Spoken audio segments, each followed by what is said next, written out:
informasi juga harus berhenti di ruang ini. Jadi memang kejadian ini benar-benar harus ditangani dengan serius dari pihak madrasah. Di antaranya latar belakang pada data beliau yang masuk pada PPA tahun 2025 akhir kemarin, yang terbanyak kejadian kasusnya ada di Perhumas, dan juga nanti secara detail bisa dilihat di share file yang materi yang dikirimkan oleh Ketua Kopjawas, karena file sudah saya kirim ke Ketua Kopjawas. Di antaranya inilah kejadian kenapa kemarin kegiatan tersebut dilaksanakan. Bahkan tadi Bapak PLT Kepala Kemenang sudah mensepil sedikit.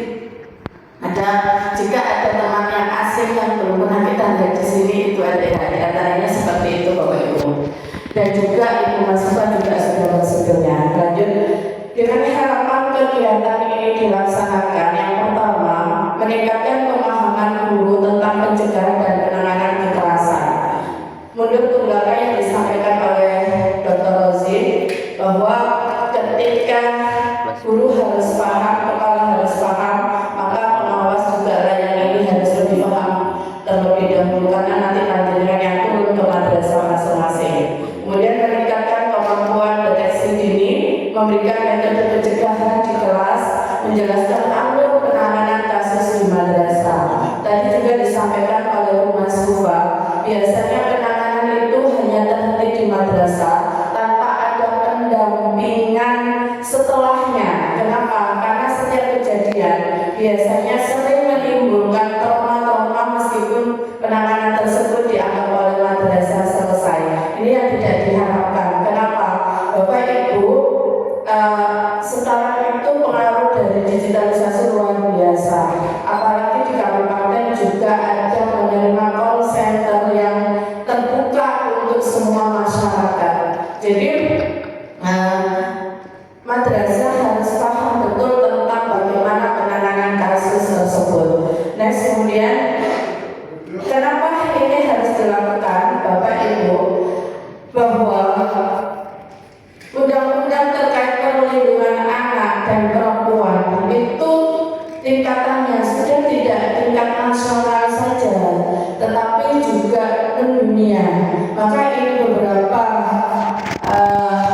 referensi terkait dengan undang-undang perlindungan perempuan dan anak. Nanti bisa ditelaah lebih lanjut. Kemudian ini juga regulasinya.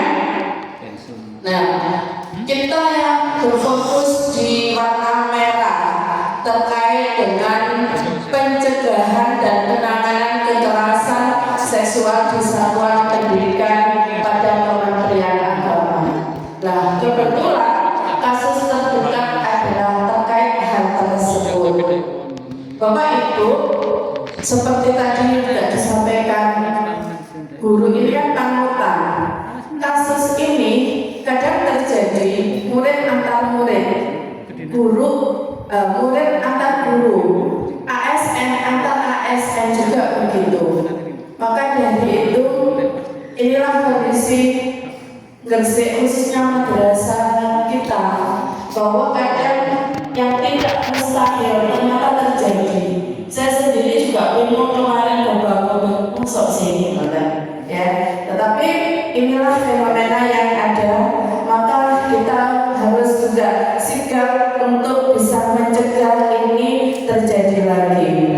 Apa yang harus dilakukan? Ini harus kita sampaikan ke lembaga nanti juga meneruskan kepada peserta didik dan juga kepada orang tua.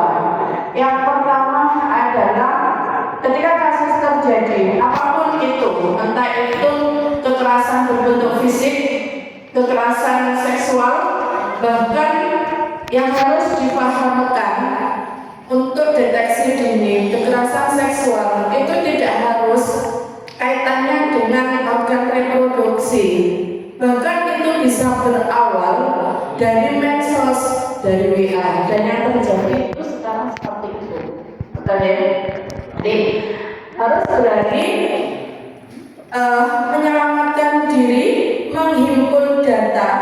Kalau dulu mungkin ketika belum ada HP di tangan kita, ketika kita melewati tempat yang berbahaya mungkin dengan membawa alat senjata tajam atau apa untuk menyelamatkan diri, tetapi sekarang HP yang ada pun bisa manfaat untuk seseorang ketika berada di tempat yang membahayakan. Maka siapkan bukti atau saksi. Kemudian kumpulkan keberanian, kita motivasi mereka semuanya untuk berani melaporkan kejadian tersebut. Kemudian amankan barang bukti jika ada, dan utamakan ketika ada sebuah kasus yang sudah berani diungkap oleh si korban, maka kita harus berani mengutamakan keselamatan korban tersebut. Inilah beberapa keberadaan layanan di Gresik yang bisa kita mintai bantuan untuk bisa melakukan pertolongan. Tadi sudah disampaikan Bu Fufa bahwa dianjurkan kepada madrasah untuk bisa melakukan atau bisa menindaklanjuti dengan membuat MOU dengan instansi-instansi terkait, terutama dengan BKPPPA, gratis Bapak Ibu, tanpa dipungut biaya. Kemudian ini alur penanganan masalah, dan mungkin ini juga bisa disisipkan di kurikulum panjenengan yang tadi panjenengan launching sesuai jenjang masing-masing. Karena titipan dari BKPPA,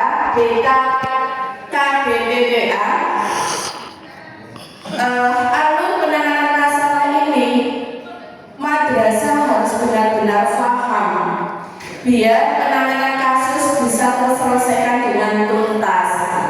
Yang pertama, identifikasi masalah, kemudian mengumpulkan data, kemudian assessment. Setelah itu dilakukan rencana intervensi dan disampaikan kepada korbannya dulu, bersedia tidak kalau kasus ini kita angkat dan kita sama-sama menyelesaikan, istilahnya memberikan solusinya dengan pihak-pihak terkait.